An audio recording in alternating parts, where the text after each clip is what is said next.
1에서 5cm 내외의 눈이 더 내리겠습니다. KBS 제1라디오 4시 뉴스를 마칩니다. 지금까지 아나운서 최현정이었습니다. KBS 대한민국 중심 채널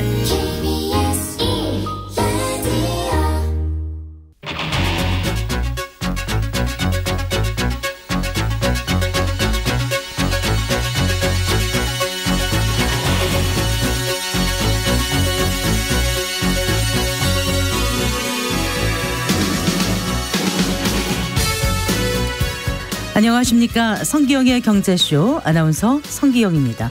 대한민국 모든 욕망의 최전선, 학원 강사 출신의 한 다큐멘터리 PD가 서울 대치동을 이렇게 표현했습니다. 한국 사회에서 누구도 부정할 수 없는 욕망, 학벌주의가 자리 잡은 곳이라는 설명인데요. 이런 학벌주의가 매년 수십조 원의 사교육을 부추기고 부동산 가격을 좌지우지하는 것을 넘어서 저출산 위기까지 불러온다는 지적이 나왔습니다. 학벌주의의 명암을 경제학적인 관점에서 해석해 보겠습니다. 동서고금을 막론하고 투자의 기본은 달라지지 않는 것 같습니다. 17세기에 만들어진 세상에서 가장 오래된 주식책 혼돈 속의 혼돈 읽어보고 21세기의 투자 전략도 배워보겠습니다. 이 시간 유튜브로도 함께합니다.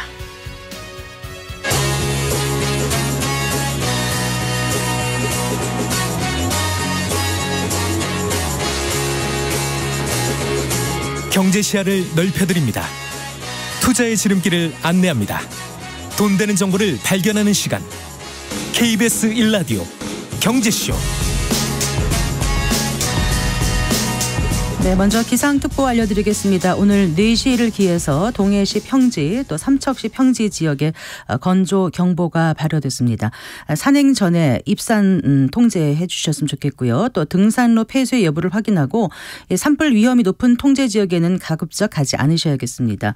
입산 시에는 성냥이라든가 라이터 등 인화성 물질을 갖고 가지 마시고요. 또 산림에서는 흡연을 절대 하지 말으셔야 합니다. 또 야외에서는 지정된 장소에서만 취사를 하고 취사가 끝난 후에는 주변 불씨 단속을 철저히 해주시기를 당부드립니다. 이상 행정안전부에서 발표한 내용 전해드렸습니다. 자, 오늘의 경제 뉴스 정리해드릴까요? 경제 뉴스 브리핑 양영경 헤럴드 경제 기자와 함께합니다. 안녕하세요. 네, 안녕하세요. 자, 서울에서 집을 사기 위해 월급을 한 푼도 쓰지 않고 돈을 모아야 하는 기간이 1년 더 늘어났다고요? 네, 국토교통부가 전국 표본 5만여 가구를 대상으로 조사한 결과를 담은 2020년 주거실태조사가 오늘 발표됐는데요. 지난해 수도권 자가가구의 연소득 대비 주택가격 배수, 즉 PIR은 중간값 기준으로 9.3배를 나타냈습니다. PIR은 월급을 쓰지 않고서 꼬박 모아서 집을 장만하는 데 걸리는 시간을 보여주는데요. 네. 지난해 수치는 역대 최고치였던 2021년의 10.1배보다는 다소 낮아졌습니다. 그러니까 PIR이 줄었다는 것은 월급을 다른 곳에 쓰지 않고 모아서 내 집을 마련하는 데 걸리는 시간이 10년에서 9년가량으로 줄었다는 의미인데요. 그런데 서울의 PIR은 2021년 14.1배에서 지난해 15.2배로 높아졌습니다. 지난해에는 집값이 크게 떨어졌다고 하는데 서울의 PIR이 높아진 이유는 뭘까요? 이번 조사는 매년 6월 기준으로 조사한 주택가격을 반영해서 수치를 산출하기 때문인데요. 지난해 집값 하락은 하반기 이후에 본격화했다는 점을 고려해야 합니다.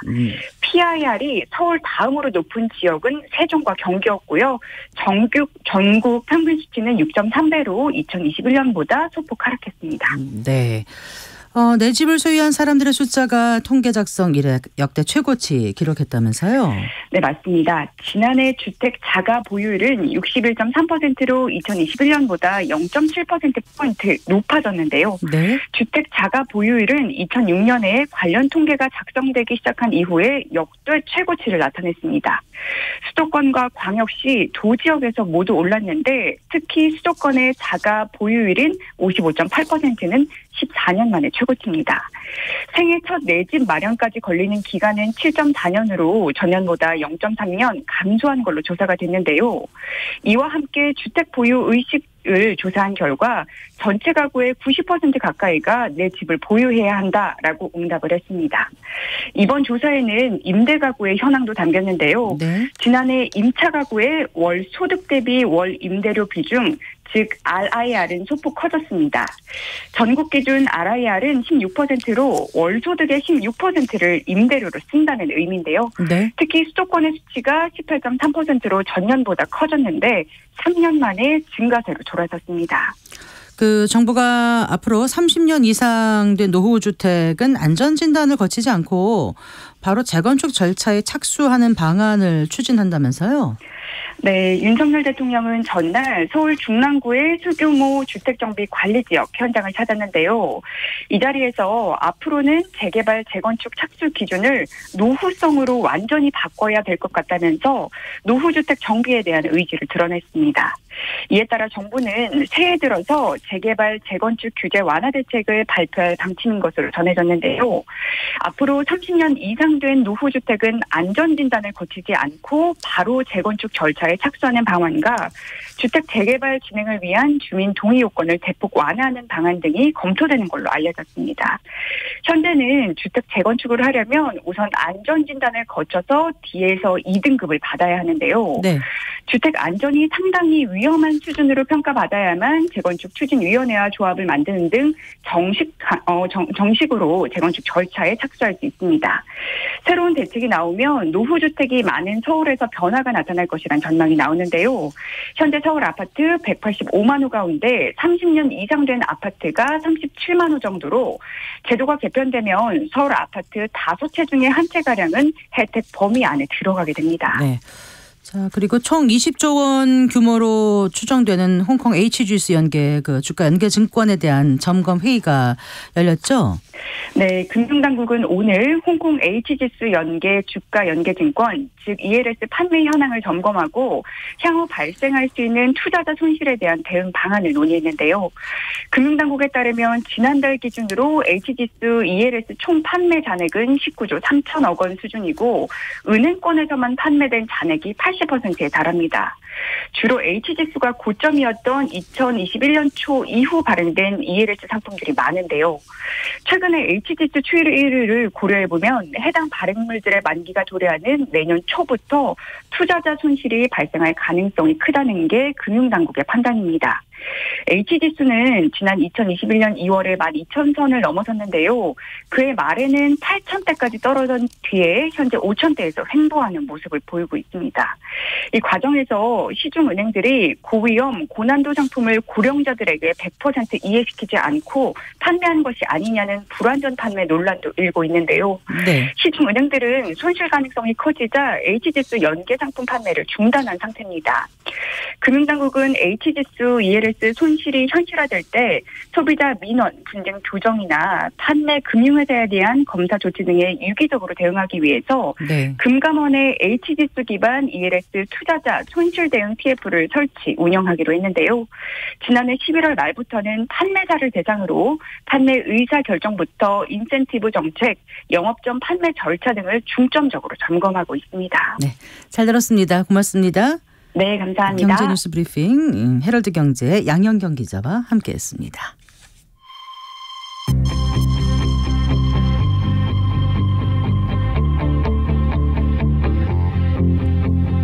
경제 전문가의 원포인트 레슨. 꼭 알아야 할 정보와 이슈를 알기 쉽게 풀어드립니다. 대한민국 경제 고수와 함께 투자의 맥을 짚는 KBS 1라디오 경제쇼. 진행의 성기영 아나운서입니다.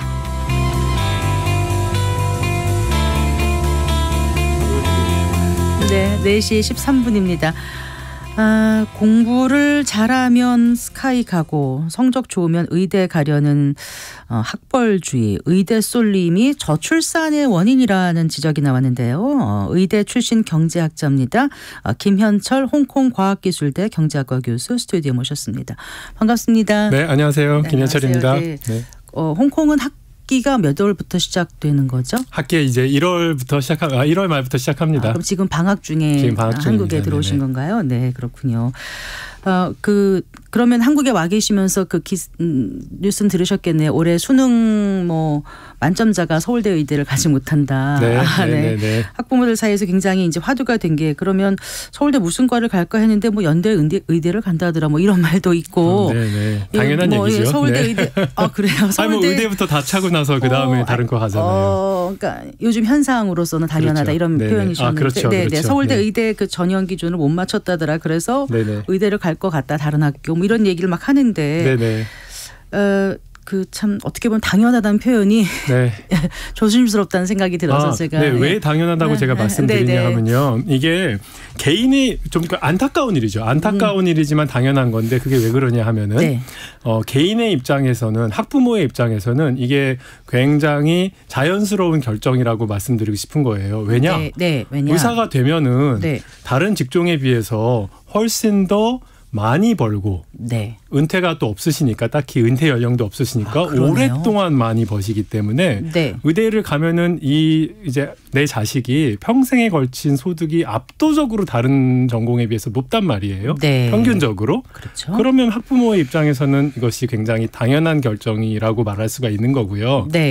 그런데 정책을 만드는 사람이나 나라를 걱정하는 사람의 입장에서 보면은 이건 굉장히 안타까운 일이고 우려스러운 일이죠. 왜 이런 말씀을 드리고 싶으냐 하면은 이제 의사가 일하는 병원 산업은 확장성이 적은 편이에요, 굉장히.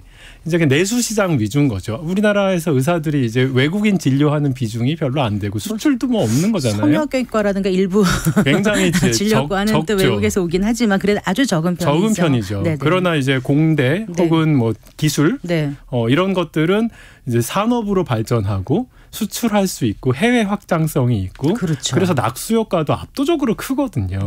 그렇기 때문에 국가를 궁극적으로 먹여 살릴 것은 이제 병원 산업이 아니라 이제 제조업이 될 것인데 그런 쪽에 유능한 인재가 가지 못한 사실이 굉장히 안타까운 일이고 비현상적인 것이라고 말씀드릴 수 있겠습니다. 근데 이제 그럼 다른 나라는 어떻습니까? 지금 홍콩에 계시니까 홍콩도 이렇게 의대 선호도가 높은지 그리고 이제 홍콩에 가시기 전에 미국 코넬대에서 또 경제학 교수이셨잖아요. 맞아요. 그럼 미국은 어떤지 또 궁금해요. 그러니까 미국도 그렇고 홍콩도 굉장히 의사들의 소득이 높습니다. 그런데 홍콩은 다른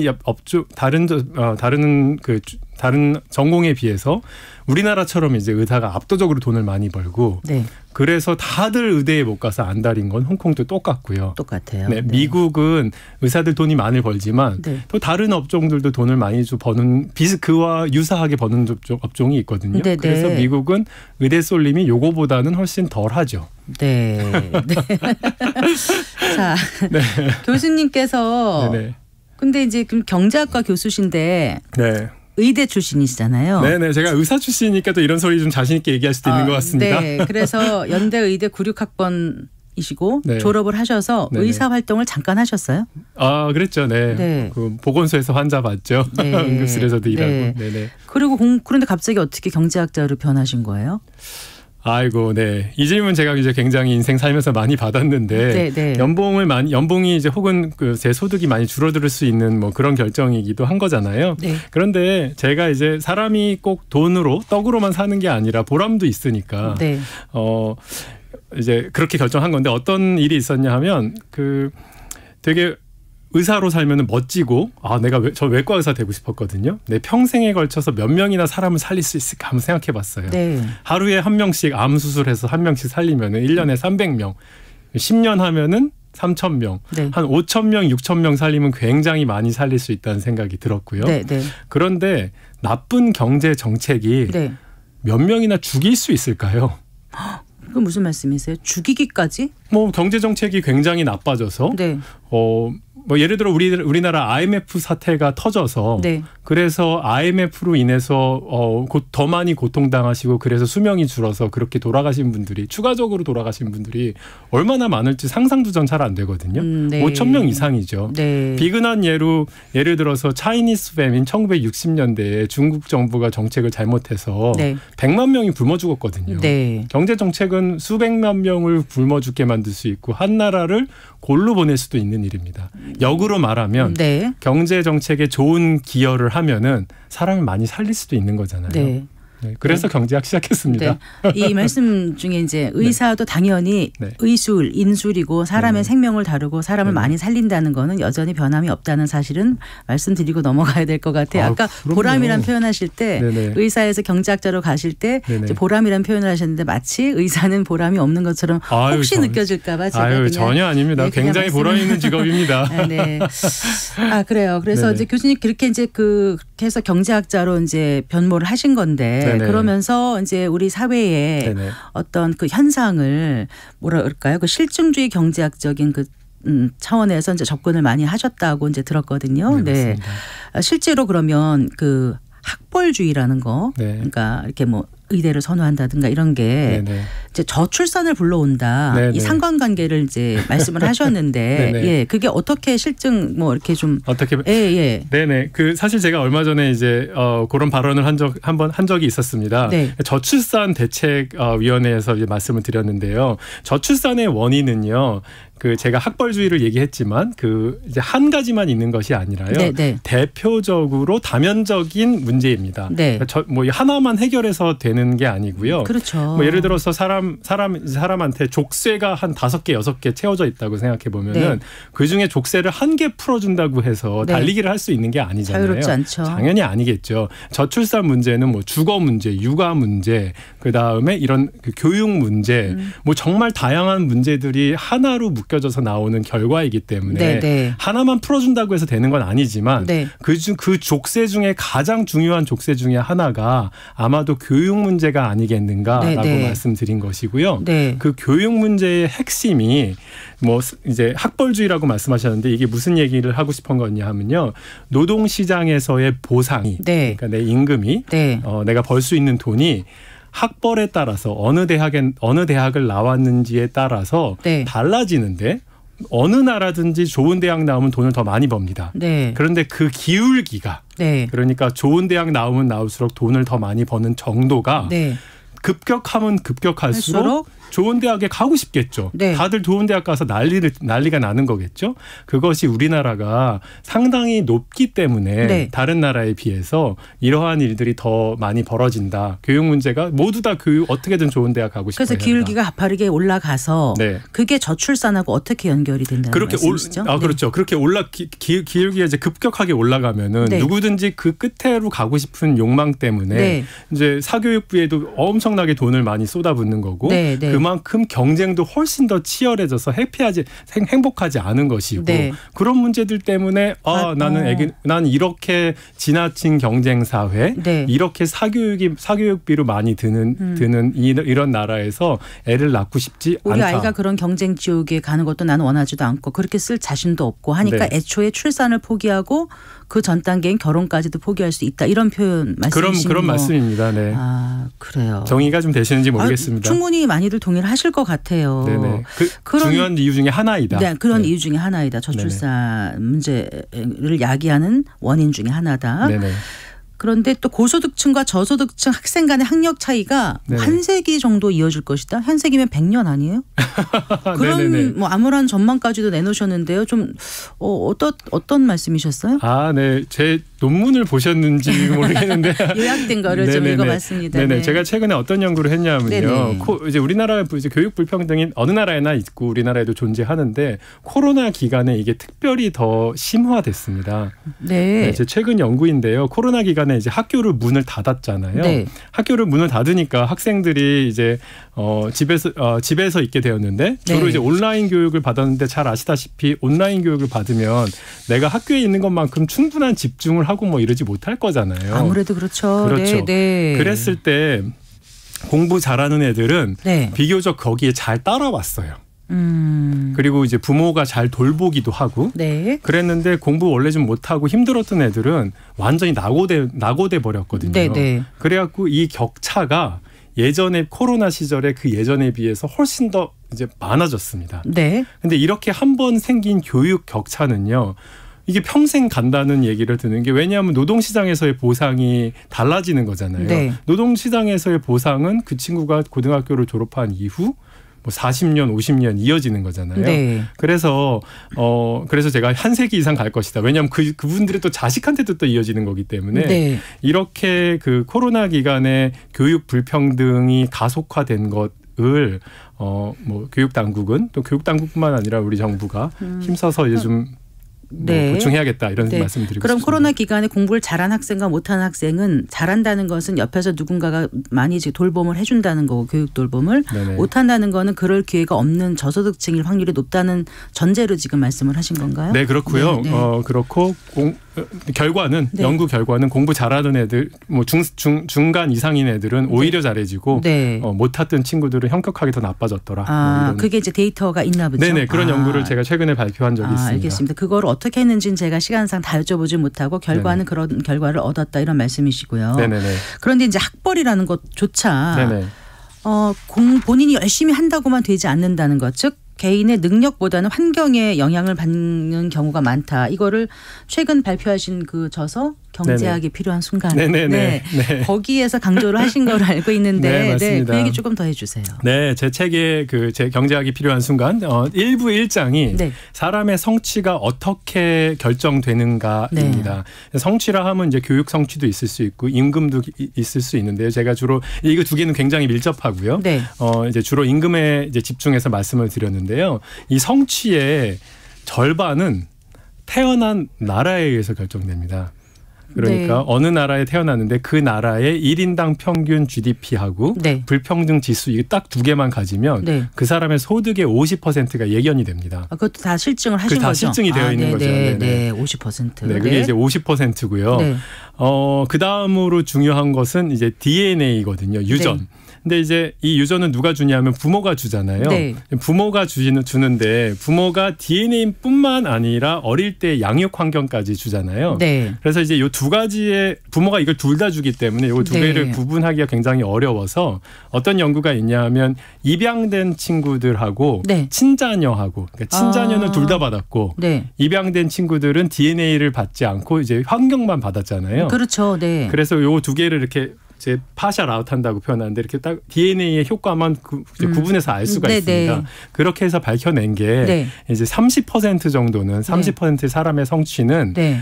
DNA에 의해서 유전에 의해서 결정된다. 그게 샘플이 어느 정도 됐어요? 샘플 꽤 크죠. 몇천 커요? 명. 그 우리나라 그래요? 사실 홀트 아동복지회에서 네. 우리나라 그 1960년대, 70년대, 80년대 많은 아이들 고아들을 이제 해외. 미국에 해외를 보냈잖아요. 네네. 그 친구들 연구한 겁니다. 그래요. 네네, 그분들 연구한 결과였습니다.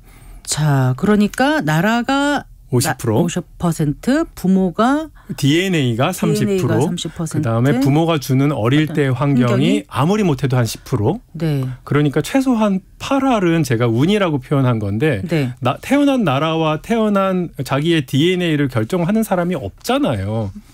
그렇죠. 그렇죠. 부모의 뜻으로 태어난 거지. 뭐 그런 거잖아요. 내가 태어나고 싶어서 태어나지는 건 아니니까. 아니잖아요. 네, 네. 이것은 그렇죠. 주어진 것이고 네. 그래서 내 인생 성취의 80%는 사실은 주어진 거다. 네. 제가 그렇게 사실 1부 1장에서 좀 말씀을 드렸었습니다. 그러니까 많은 게 내 통제 범위 밖의 일이다라는 생각이 드는데 네. 공감은 가지만 한편으로는 굉장히 뭐라 그럴까? 허탈하다랄까? 네. 내가 이 시간 이렇게 열심히 뛰고 있고 한데 네. 이게 그럼 결국은 다 결정된 건데 허사란 말이야라는 생각이 들 수도 있지 않을까요? 네, 그럴 마음도 들 수 있다는 사실을 그럴 수 있을 것 같고요. 네. 그런데 그게 제가 노력을 하지 말라는 이야기가 전혀 아닙니다. 네. 제가 이 사실을 꼭 말씀드리고 싶은 이유는요. 네. 이 방송을 듣고 있는 분들 중에서 내가 개인적인 성취로 이루었다고 생각되는 분들은 네. 이게 사실은 내가 운이 좋은 거지 내가 다 이룬 게 아니기 때문에 네, 그렇지 네. 못한 분들한테 조금 더 따뜻한 마음을 가지라라고 말씀드리고 싶은 거고요. 또 반대로 네. 내가 굉장히 운이 나빠서 어렵게 사시는 분들이 있거든요. 네, 네. 그런데 이분들이 운이 없고 노력할 힘마저 없는 것이 네, 네. 꼭 당신 탓이 아니다. 당신이 좀 운이 없는 것이다. 네, 좀 네. 위로를 드리고 싶고요. 그렇죠. 한편으로 위로가 돼요 또. 네. 네. 그렇거든요. 네. 근데 사회에서 계속 운 좋은 사람들은 잘 먹고 잘 살고 네. 운 나쁜 사람들은 계속 힘든 것이 과연 공정한 것인가? 여기서 네. 국가는 가만히 있어야 되는 것인가? 네. 그렇게 살아야지 운명론적인 것인가? 전 그렇지 않다는 것을 말씀드리고 싶은 거고요. 그런데 오랫동안 네네. 계속 그 능력주의, 네. 굉장히 성과주의 네네. 이런 걸로 우리가 좀 어떤 그 평가를 하는 그런 네네. 사회에 오랫동안 살아와서 그런지 네네. 지금 말씀이 또 이해가 되면 당연히 이해가 되면서도 네네. 그러면 이걸 과연 우리가 뭐 완전히 없애버릴 수도 없는 건데 네. 어떻게 보완을 할 수 있을까 네. 이런 생각이 들지 않습니까? 네네. 네. 근데 또 교수님 같은 경우는 네. 의사를 하다가 경제학자가 되셨잖아요. 네네. 그러면 일단 DNA가 머리는 좀 좋은 거를 타고나신 건지 아니면 머리가 난 나빴는데 정말 죽어라고 열심히 했더니 의사가 됐고 그다음에 또 어떻게 바꾸려고 생각해서 했더니 운 좋게 나는 경제학에 맞아서 경제학자가 됐고 이건가요?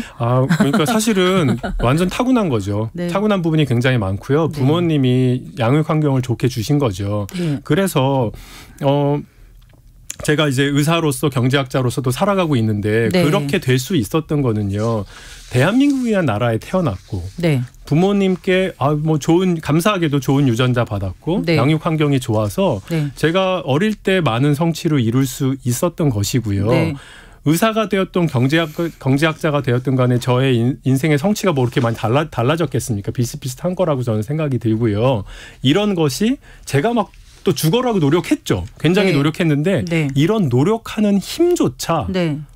DNA와 어릴 때 양육 환경에서 많은 부분이 나오거든요. 네. 그렇거든요. 집중할 수 있고 네. 노력하고 목표를 세우고 거기까지 가도록 계속 스스로를 좀 채찍질할 수 있고 그런 네. 것도 타고난 부분이 많습니다. 타고났고 사실은. 또 환경도 그렇죠. 영향을 미치고. 네네. 네. 그래요. 그랬기 때문에 네. 제가 이룬 성취도 제가 이룬 것만은 아니다. 대부분은 받은 것이다라고 제가 감히 말씀드릴 수가 있을 것 같습니다. 네. 그리고 그래요. 교수님이니까 이제 운이 좋았다고 생각하시잖아요. 노력도 하셨지만. 네네. 그럼 운이 좋으면은 나는 운이 좋아하고 이렇게 으쓱으쓱 하는 게 아니라 네. 나는 운이 좋았고 저 사람은 운이 나빴을 뿐이야라고 생각을 하면 네. 흔히 말하는 좀 성취를 덜한 사람이라든가 네. 좀 힘든 사람이라든가 네네. 약한 사람을 좀 보듬는 마음 네. 그 사람들의 시선에서 내가 뭘 해줄 수 있을까 이런 생각이 좀 생길 수 있지 않을까 네. 이런 생각이 들어요. 네, 딱 바로 그겁니다. 네. 우리나라는 지금 저부담 저복지 국가잖아요. 네네. 근데 이제 우리 사회가 중부담 중복지로 갈지 고부담 고복지로 갈지를 이제 논의하는 그런 순간에 있는데요. 네. 저는 이런 마음이 출발점이라고 생각합니다. 네. 어쨌든 이런 사회가 노력을 한다고 다 되는 게 아니라 운에 의해서 결정되는 부분이 많다라면 네. 그 운이 없는 네. 좀 불운한 사람들을 좀 끌어안는 그런 정책, 네. 공공의 영역이 굉장히 중요할 것 같거든요. 네, 사적인 맞습니다. 영역에 맡겨두면 이거는 아까 말씀하신 계속 정글이죠. 불공정은 맞습니다. 해소가 되지 않으니까. 네네. 그래서 그런 차원인가요? 서울시에서 시범 운영 중인 안심소득 네. 이게 그거하고 좀 맞닿아 있습니까? 어떻습니까? 그렇죠. 교수님 그 관련해서 일을 하신다고 들어서 네, 제가 맞습니다. 여쭤봅니다. 기본소득하고는 무슨 차이인데요? 기본소득과 안심소득에 약간의 차이가 있습니다. 둘 다 가난한 분들한테 돈을 주자는 건데요. 네네. 근데 기본소득은 모든 사람들한테 똑같은 금액을 주자는 게 기본소득이고요. 네네. 안심소득은 가난한 사람들한테 더 많이 돈을 주자는 겁니다. 네. 어떻게 해야 되는 거냐 하면 우리가 이제 소득세를 내는데 소득세를 돈이 더 많이 버는 사람들이 더 많이 내잖아요. 네. 근데 안심소득은 돈을 적게 버는 사람들한테 나라에서 돈을 받는데 네. 덜 벌면 덜 벌수록 돈을 더 많이 주자라는 의미거든요. 그러니까 가난한 사람들한테 돈을 많이 주자는 어려운 분들한테 네, 돈을 더 적게 버시는 분들한테 조금 더 많은 지원을 좀 해주자라는 내용이고요. 네. 그런 내용을 이제 이러한 안심 소득을 서울시에서 지금 실험을 하고 있습니다. 네네. 제가 이제 실험 경제학자거든요. 네네. 그래서 우리나라 최초의 사회 실험이고요. 이렇게 좀 매우 좀 제너러스한 그러니까 네. 충분히 많이 지원을 했을 때 사람들이 어떻게 살아갈 수 있을지 이런 가난을 극복하는 정말 요소가 잘 될 수 있는지를 평가하는 일을 지금 하고 있습니다. 그런데 안심소득이 그럼 특히 어떤 항목을 특별히 지원을 해주는 거예요? 그러니까 소득 하위 몇 %의 계층에게는 네네. 조금 더 많은 액수를 주고 기본소득은 없앤다는 전제로 한다는 건가요? 지금 이제 안심소득은요. 우리 이제 기초생활보장제도를 개편하고자 하는 겁니다. 기초생활보장제도의 문제점이 무엇이냐 하면요. 많이 국민들이 들어보신 분들도 많을 텐데요. 뭐 창신동 모자 사건, 송파 세모녀 사건 뭐 등등등등 굉장히 많은 케이스가 있는데요. 이게 이제 복지의 사각지대에 놓이신 분들, 뭐 정말 100만 원짜리, 200만 원짜리 차 한 대만 있어도 이 우리나라 기초생활보장들 못 받게 되고요. 그리고 뭐 이 창신동 모자 사건 같은 경우에는 다 쓰러져가는 한옥인데 그게 서울 도심에 있다 보니까 자산 가치로는 1억이 넘었던 거예요. 그래서 이런 거에 탈락되고 이런 분들이 좀 있었거든요. 이제 그러다 보니까 지금 계속 이렇게 복지 사각지대에 놓인 분들이 있어서 이 문제가 해결이 잘 안 되는 부분이 있어서 아예 국가가 미리 이런 분들이 신청도 하기 전에 알아서 좀 챙겨서 주자. 뭐 이런 개념이 이제 이런 개념으로 가는 것이 기본소득과 안심소득이 있는데 그 두 가지의 차이를 제가 방금 전에 좀 설명을 드렸던 것 같습니다. 네. 자, 그리고 이제 교수님을 이제 생활 밀착형 그 경제학자라고들 하더라고요. 네네. 그 여러 그 경제 그 이제 실증적인 거를 그 이제 실험적인 거를 실험하죠. 그 많이 담아 놓으셨다고 이제 들었는데 뭐 이런 거 있잖아요. 뭐 그 아빠의 육아 참여가 엄마의 육아를 방해한다. 뭐 이런 거라든가 좀 깜짝 놀랐어요. 이런 건 어떤 내용이었습니까? 네, 그 우리나라의 흔히 시쳇말로 자녀 교육의 성공 요인이 할아버지의 재력, 엄마의 정보력, 아빠의 무관심. 이런 말이 있거든요. 맞아요. 근데 제가 놀랍게도 이게 진짜 그런가 하고 한번 실험을 해봤어요. 이제 영유아 영양 보충 사업을 하는데 아빠 이제 엄마 학교도 16주짜리 엄마 학교도 하고요. 그 엄마 학교와 동시에 또 아빠 학교까지 같이 열어서 이제 엄마 학교만 한 사람과 엄마 학교와 아빠 학교도 한 가정이 어떻게 바뀌었는지를 봤어요. 그런데 엄마 학교만 한 집보다 오히려 엄마 아빠를 같이 한 집이 둘 다 했던 집이 오히려 아이의 영양 상태가 나빠진 거예요. 그 왜 그런가 정말 깜짝 놀라서 살펴봤더니 아빠가 아무리 아빠 교육을 받아도 엄마보다 능력치가 떨어집니다. 그런데 괜히 받았더니 엄마를 막 간섭하고 막 이래라 저래라 하는 거예요. 잘하지도 못하면서. 근데 스웨덴의 연구는요. 약간 이 반대 결과거든요. 아빠가 개입했을 때 오히려 좋아져요. 그래서 이게 무슨 말이냐 하면 아빠가 충분한 영양을 갖추지 못한 채 이제 그 육아에 열심히 한다고 하면은 오히려 엄마의 방해가 될 수 있다. 근데 이게 이제 아빠가 하지 말라는 얘기가 아닙니다. 그러니까 능력을 좀 보완해서 해야 된다. 뭐 이런 거. 아빠의 그 교육이 굉장히 중요하다. 뭐 이런 내용입니다. 이 경제학이 필요한 순간 정말 방대한 내용인데 그걸 뭐 이 시간 다 다루기는 어렵고요. 그러니까 경제학이 필요한 순간 살아갈 때 어떨 때 필요한 건지 어떨 때 우리가 좀 생각을 해야 될지 끝으로 좀 말씀해 주신다면요. 두 가지 말씀드리고 싶습니다. 첫 번째 투표할 때 필요합니다. 왜냐하면 약자를 정말 지혜롭게 잘 도울 수 있는 그런 정책이 무엇인지 고민하신 분들이라면은 제 책 한번 읽어보시고 어떻게 투표하면 좋겠다. 총선 전에 한번 꼭 읽어보셨으면 좋겠습니다. 그리고 두 번째는요. 수험생들한테 좀 말씀드리고 싶습니다. 제가 다루는 이런 모든 정책들이요. 아마도 이제 수능 보지 전에 이제 그 면접할 때 좀 면접관들이 질문할 수도 있는 문제이기 때문에 한번 살펴보시면은 좋은 대답하실 수 있을 겁니다. 알겠습니다. 오늘 감사합니다. 감사드립니다. 김현철 홍콩과학기술대 경제학과 교수와 얘기 나눠봤습니다. 감사합니다.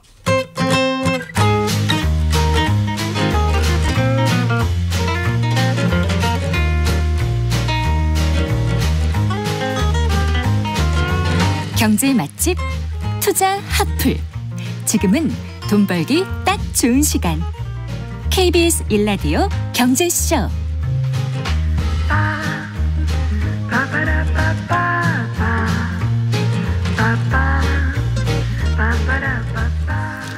4시 38분입니다. 서로 다른 시대를 사는 두 사람의 운명이 같은 패턴으로 전개될 수 있다. 이런 이론을 평행 이론이라고 하죠.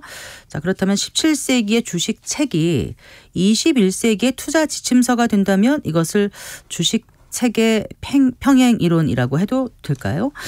미래에셋 투자와 연금센터 이상건 센터장과 함께 세상에서 가장 오래된 주식 책입니다. 혼돈 속의 혼돈, 오늘 함께 읽어보겠습니다. 어서 나오십시오. 네, 반갑습니다. 안녕하세요. 제가 너무 끼워 맞추기 한 건가요? 17세기, 21세기 주식 책의 평행 이론. 네, 예. 이게 언제 쓰여진 거라고요? 300 몇십 년 전이 쓰여진 거죠? 한 330여 년 전이죠. 네, 네, 그래요. 그런데 그 시대에도 주식 관련 서적이 있었다는 게 놀라운데 일단 그때 뭐 주식이 있었어? 이렇게 궁금해하시는 분들도 계실 것 같고요. 예.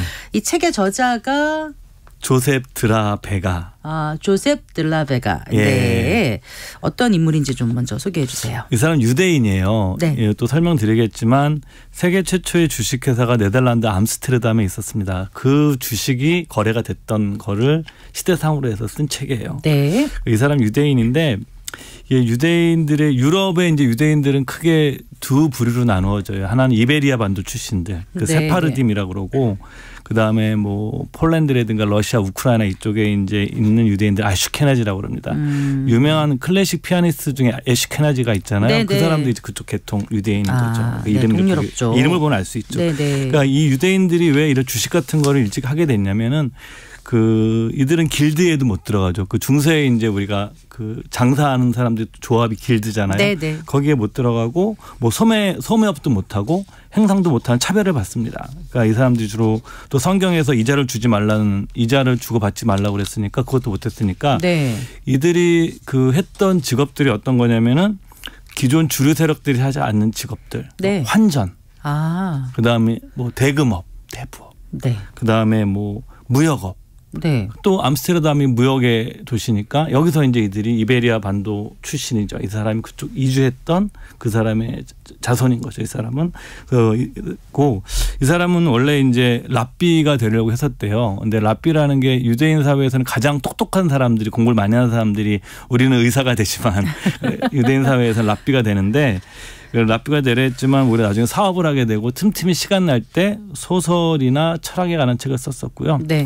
이 책이 바로 이 사람이 그 당시 시대 상황을 알려주기 위해서 쓴 책입니다. 이 책이 뭐 전부 다 원래 주식책은 아니고 시대 상황을 나타냈던 책인데 그중에서 주식에 관계된 것만 뽑아서 만든 책이 우리가 오늘 읽는 혼돈 속의 혼돈이라는 책이고요. 네. 실제로 이 사람은 네덜란드 암스테르담의 주식시장에서 주식 투자를 해가지고 5번은 크게 벌고 5번은 크게 잃은 후에 이 책을 썼다고 그래요. 본인이 이제 이 책을 쓴 이유를 3가지를 밝히고 있는데 첫 번째 자기 자신의 유희를 위해서 쓰는 게 즐거웠나 봐요. 네. 그다음에 둘째 주식 거래를 하지 않는 사람들을 위해서 현존하는 모든 책을 통틀어 가장 정직하고 가장 유용한 주식 거래 설명서를 쓰고 싶다는 바람에서. 네. 세 번째로는 나쁜 사람들이 주식 거래할 때 쓰는 온갖 술수와 수법을 정확히 설명하고 알려주기 위해서라고 밝히고 있습니다. 그 당시에 술수 수법 이렇게 얘기하니까 그때나 지금이나 돈을 버는 데 있어서는 인간의 본성은 달라지지 않은 건가 싶기도 하고 근데 주식을 거래할 때 쓰는 술수 수법 좀 표현이 좀 거칠긴 하죠. 이 당시에 뭐 공매도 같은 거 우리 이제 무차입 공매도는 금지돼 있잖아요. 네. 무차입 공매도 다 했었어요. 그랬어요. 그다음에 뭐 선물도 있었고 옵션도 있었고. 이게 뭐냐면 지금처럼 디지털망에서 거래가 되는 것이 아니라 만나서 악수하면서 거래하거든요. 그렇지만 그런 기법들은 다 있었어요. 이 시절에도 이미. 책에 다 녹아 있나요? 다 나와 있습니다. 설명하는 것들이요. 일단 이 책의 배경이 된 지역이 그러면 어디죠? 네덜란드 암스테르담입니다. 특별한 이유가 있나요? 일단은 네덜란드 암스테르담은 가장 유명한 게 네덜란드는 튤립 투기 사건이 있었잖아요. 뭐 튤립 뿌리 하나가 뭐 집 몇 채와 거래됐던 시절이 있었고 믿겨지지 않는데 그랬다면서요. 국군 하나가. 그래서 이제 뭐 네덜란드 사람들이 굉장히 소박한데 가장 소박한 그 국가의 사람들이 가장 투기적인 행위에 열을 올렸다 이런 표현도 있거든요. 그 튤립 투기를 했던 것이 이건 뭐냐면은 그 당시에 선물 거래, 네. 선물이 우리 주식 선물이 아니라 네. 이런 거 있잖아요. 뭐 예를 들어서 뭐 콩이라든가 꽃이라든가 뭐 농작물이라든가 이런 것들 선물 거래가 이미 네덜란드는 네. 1600년대부터 있었어요. 아, 그랬군요. 네. 그게 네. 이제 상품 거래소가 이미 있었어요. 네. 그러니까 이런 식의 토양이 있었던 거고요. 네. 두 번째로는 17세기에 들어와서 세계 최초의 증권 거래소가 설립이 된 겁니다. 네. 그러니까 세계 최초의 증권 거래소가 설립이 되려고 그러면 세계 최초의 주식회사가 있어야 돼요. 네. 세계 최초의 주식회사인 동인도 회사가 네. 예, 이 네덜란드에서 설립이 된 거죠. 네. 이 주식회사라는 것은 사실 굉장히 혁명적인 아이디어예요. 그 네덜란드 사람들이 그 당시에 런던이나 이런 데서도 이제 그 무역을 하는데 자기들 돈이 좀 부족하니까 부족한 자금을 일반인으로부터 모으면 되겠네. 그러면서 남의 돈을 갖다가 경영을 할 수 있는 이런 시스템이 만들어진 거예요. 착안을 한 거군요. 그렇죠. 그래서 네. 세계 최초 주식회사가 만들어지고 예. 이 책의 배경이 되는 주식 거래도 바로 동인도 회사의 주식이 거래가 됐던 겁니다. 네. 그랬던 거고요. 또 이 동인도 회사는 우리나라하고도 그 좀 인연이 있어요. 뭐냐면은 하멜 표류기 아시죠? 네, 네. 그 하멜이 이 동인도 회사 직원이었었어요. 동인도 회사의 석인가 뭐 그랬던 예, 석이었었죠. 이 사람이 이제 무역을 하다 일본 쪽으로 가다가 배가 난파가 돼가지고 10여 명이 제주도에 난파했던 거고 네. 이 사람이 나중에 한 15년 정도 한국에 억류되어 있다가 극적으로 탈출을 해요. 네. 그래서 일본 나가사키로 가가지고 이 사람이 거기서 글을 씁니다. 하멜 표류기. 근데 원제는 그게 아니라 뭐예요? 13년간 있었대네요. 네. 스페르베르호의 불행한 항해 일지입니다. 원제가. 타고 왔던 배가 스페르베르였군요. 표류기가 아니라 원제가 이거고 이걸 쓴 이유는 뭐냐면은 그동안 13년 동안 밀린 임금을 달려고 월급을 달려고 소송을 걸려고 쓴 거예요. 근데 재판까지 하는데 네. 그 돈 나 못 받고 소액의 위로금 정도만 받았는데 이걸 통해서 한국이란 나라가 서양 사회에 알려지게 됐던 거죠. 그게 그러니까, 이제 하멜 표류기. 일본 갔다 다시 이제 본국으로 가면서 예. 그 정리한 내용을 갖고 예. 이제 그 임금 청구하느라고. 예. 그래서 그 여수에 가면은 네. 그 하멜이 그 제주도에 또 여수 거쳐서 가는 그 네네. 하멜에 거기 길이 있어요. 네네. 하멜 거기 그 여수에서 있었던 곳에 거기 가보시면 이제 뭐 여러 가지 이야기들이 또 보실 수가 있죠. 여행 가시면. 예. 네, 어쨌든 우리에게는 좀 친숙하네요. 그렇게 말씀하시니까. 예. 자, 그리고 네. 제주도에도 하멜이 온 곳에 네. 그 기념비가 있습니다. 여수에도 있고. 그래서 예. 어떻게 그 당시에 주식회사를 이제 동인도 회사를 만들고 증권거래소가 설립이 돼서 예. 어떻게 그 주식이 사고 팔고가 가능했었는지. 그게 이제 그들이 모여서 이제 주식에 대한 주식이라는 게 서류상의 자기 주권 양도를 할 수 있는 권리를 가지고 있는 거잖아요. 네네. 이 권리를 거래하게 할 수 있었던 거예요. 네네. 그게 이제 지금처럼 그래서 우리가 뭐 인터넷상으로 하시면 그들은 한 장소에 모여서 네. 서로 이제 그 주식을 사자 팔자 주문을 하면서 거래를 했던 거죠. 실제로는. 그때는 지금처럼 많은 사람들은 안 하고 일부 상인들이라든가 좀 돈 있는 사람들이 하지 않았을까요? 그때 이제 이 책에 보게 되면 세 부류 정도가 나와요. 가장 크게 뭐냐면 아주 돈 많은 귀족들이라든가 네. 이런 사람들, 큰 부호들. 두 번째가 이제 주로 매매를 적극적으로 하는 사람들. 네. 세 번째는 부와 매동하는 사람들. 똑같아요 지금이랑. 그럼 그 당시엔 수익률은 어느 정도 있었든지 이런 기록이 다 남아 있나요? 네, 그 당시에 그 초기에 출자한 사람들이 네. 그 지금 한 1,143명이 그 투자를 했었는데 네. 한 뭐 배당 수익률이 한 연 20%. 네. 굉장히 높죠. 그다음에 전체 수익률로는 한 400% 정도 됐었다는 얘기가 있습니다. 초기 출자했던 사람들이. 네. 예. 그랬군요. 예, 계속 말씀 이어가 주세요. 예. 네. 그래서 뭐 여러분들에게 이제 또 말씀드릴 수 있는 게 이 책의 이제 그 제목이 혼돈 속의 혼돈인데 이것도 이 왜 혼돈이라고 했는지를 이 본인이 또 밝히고 있어요. 어떻게 얘기를 하고 있냐면 어떤 투기 행각이 전혀 불합리해 보이지 않는다고 해도 결국 투기 행위에는 합리성 따위는 없으며 누군가 사용하는 속임수에는 다른 누군가가 반드시 같은 금액의 대가를 치르기 때문이다. 그런데 쉽게 생각해보면 이 사람이 뭐냐면 그 투기적 행위에는 어떤 합리성도 없다. 똑같이 그 당시에. 그럼 그냥. 이 그 누구죠? 조셉 들라베가 예. 네, 이 저자가 그럼 주식이나 이런 걸 투기로 봤다는 얘기인가요? 아니면 그렇죠. 이 책에서도 기본적으로 그러니까 이 자기가 책을 쓴 목적 중에 하나가 네. 나쁜 사람들이 주식 거래할 때 쓰는 온갖 술수와 수법을 정확하고 완전하게 설명을 해서 네. 하려고 그러는 겁니다. 그 당시에 아까 말씀드렸던 무차입 공매도 같은 사건도 네, 있었고 네. 그다음에 뭐 선물 옵션 같은 것이 있었는데 그런 과정을 통해서 개인 투자자들이 실제로 돈을 벌기 어렵다라는 것 자체를 이쪽에서 설명을 하고 있는 거죠. 그래요. 그래서 투기의 기회는 합리성 같은 건 없고 예. 또 다른 누군가가 어떤 속임수를 쓰게 되면 그 반대편에 어떤 대가를 누군가가 지불하게 돼 있다라는 거죠. 네, 네. 예.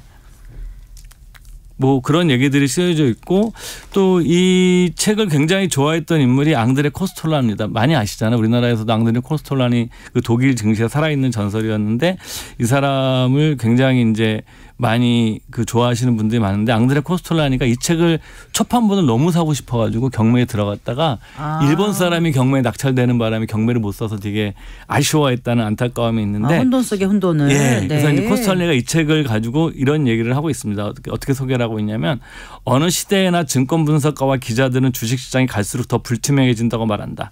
하지만 이것은 완전히 틀린 말이다. 주식시장은 어느 때고 할 것 없이 항상 불투명했다.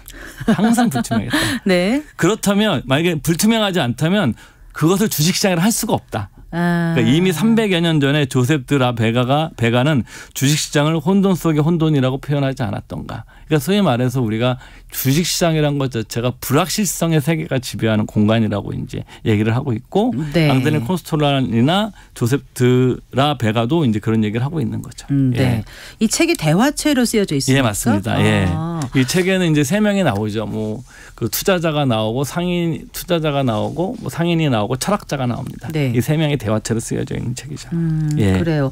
그럼 당시 사회상뿐만이 아니라 어떤 사람들의 어떤 그 투자 심리 그런 것도 좀 이해하는 데 도움이 될 수 있을까요? 저는 사실은 이 책이 가장 만약에 이게 좀 우리들한테 의미 있는 분야가 어느 것이냐. 그럼 물론 시대상을 아는 것도 되게 매우 재밌죠. 왜냐하면 주식시장 역사를 공부할 수 있는 거니까. 근데 저는 더 중요한 게 이 투자 심리에 관한 영역이에요. 300년 전이나 지금이나 인간의 본성은 전혀 변하지 않은 거죠. 네. 그래서 이 책의 저자도 얘기를 하고 있는 게 몇 가지 이제 그 책에 나온 내용들 소개해드리면 저는 이 문장이 굉장히 인상 깊었던 내용인데 뭐 이런 내용입니다. 사실과 감정을 구분해라. 네, 네. 예. 사실이란 건 감정에 따라 달라지기 때문에 같은 사실도 사람마다 보는 관점에 따라 달라진다. 네. 어떤 주식이 누구는 호재로 해석하고 똑같은 사실을 그렇더라고요. 누구는 악재로 해석을 맞아요. 합니다. 그러니까 네. 이렇게 사실과 감정은 다르다. 네. 그러니까 또 같은 얘기를 하는 거죠. 똑같은 소식을 들어도 어떤 투기꾼은 호재라고 생각할 거고 어떤 투기꾼은 악재라고 생각할 것이다. 시장 자체가 이렇게 인간의 심리에 이렇게 구성이 되어 있다라는 거예요. 바뀌는 것이 아니라. 그럼 투자의 원칙은 어떻게 제시해 놓고 있습니까? 이 4가지를 얘기하고 있는데 네. 이 책에 이제 그 앞에 추천사를 써주신 분이 그 서강대 김영익 교수가 써주셨어요. 김영익 교수도 이 책의 가장 핵심적인 내용이 이 4가지라고 그랬고 저도 그 의견에 전적으로 공감을 합니다. 그것 제가 읽어드리면 첫 번째 이 주식 투자의 원칙은 첫째 절대로 그 누구에게든지 주식을 매수하라 매도하라라는 조언을 하지 말라. 네. 네. 저도 이 말을 듣고서 뜨끔했습니다. 네. 두 번째는요? 네. 둘째 놓친 이익을 안타까워하거나 후회하지 말고 챙길 수 있는 이득은 끝까지 다 챙겨라. 네. 네. 세 번째. 셋째 주식 거래로 버는 이익은 고블린의 보물. 이 고블린이라는 게 유럽 설화에 등장하는 도깨비 사악한 요정인데 네네. 이게 반짝이는 물건을 좋아해서 닥치는 대로 반짝이는 거 다 훔치는 그런 요정 도깨비 같은 거라고 생각하시면 돼요. 고블린의 보물과 같은 것이다. 이게 어찌 보게 되면 쉽게 사라질 수도 있다라는 거예요. 네. 쉽게 사라질 수 있고 그렇기 때문에 이 이익에 또 너무 집착해서 안 된다고 얘기를 하는 거예요. 끝까지 챙기지만. 그리고요. 네 번째 가치는 지속되기 힘들고 소문은 진실에 기반하는 일이 드물기에. 이 게임에서 이기길 바라는 사람은 이게 정말 중요한 것 같아요. 주식시장에서 게임에서 이기길 바라는 사람은 누구든지 인내와 돈을 갖고 있어야 된다. 인내는 있는데 돈이 없어서. 근데 정말 공감이 되네요. 그렇죠. 예. 정말 시대는 달라져도 투자의 기본은 달라지지 않는 것 같습니다. 예, 맞습니다. 가장 그 투자자들이 귀담아 들을 만한 문장이 있으면 좀 소개해 주시겠어요? 네. 우리가 이제 그 강사장을 황소라고 그러고 약세장을 베어라고 곰이라고 그러지 않습니까? 이게 이 당시에 나왔던 표현이에요. 이 책에서도 황소와 곰을 설명을 합니다. 설명을 하는데 평소에는 상승, 황소에 돈을 거는 게 자연스러운 상황이고 가끔만 하락에 투자하는 게 자기의 지난 경험을 보더라도 대개는 황소가 이겼고 곰은 졌다. 제가 오늘 60년 동안의 S&P 500 그 지수 그래프 수익률을 봤는데 네. 우리가 60년 펼쳐서 보게 되면 오르는 구간이 떨어지는 시기보다 더 많아요. 그렇군요. 그래서 이 사람은 네. 경험적으로 알고 있었던 거죠. 알겠습니다. 예. 네. 자, 혼돈 속의 혼돈 한 줄로 요약하자면은요. 일단 인간의 본성과 심리는 변하지 않는다. 네. 그러니까 투자를 하려고 그러면 여러분들이 인내심과 자기 갖고 있는 현금에 대해서 생각을 해보셔야 된다. 알겠습니다. 잘 들었습니다. 고맙습니다. 예, 감사합니다. 네, 미래에셋 투자와 연금센터의 이상권 센터장과 함께했습니다. 오늘 24일 일요일 오후 5시 5분 성기영의 경제쇼 플러스에서는 올해 부동산 결산과 2024년 시장 전망하는 시간 가져봅니다. 내년도 부동산 시장의 체감온도 미리 감지해 보시면 좋을 것 같습니다. 네, 성기영의 경제쇼 오늘 순서 여기서 인사드릴게요. 저는 아나운서 성기영이었습니다. 고맙습니다.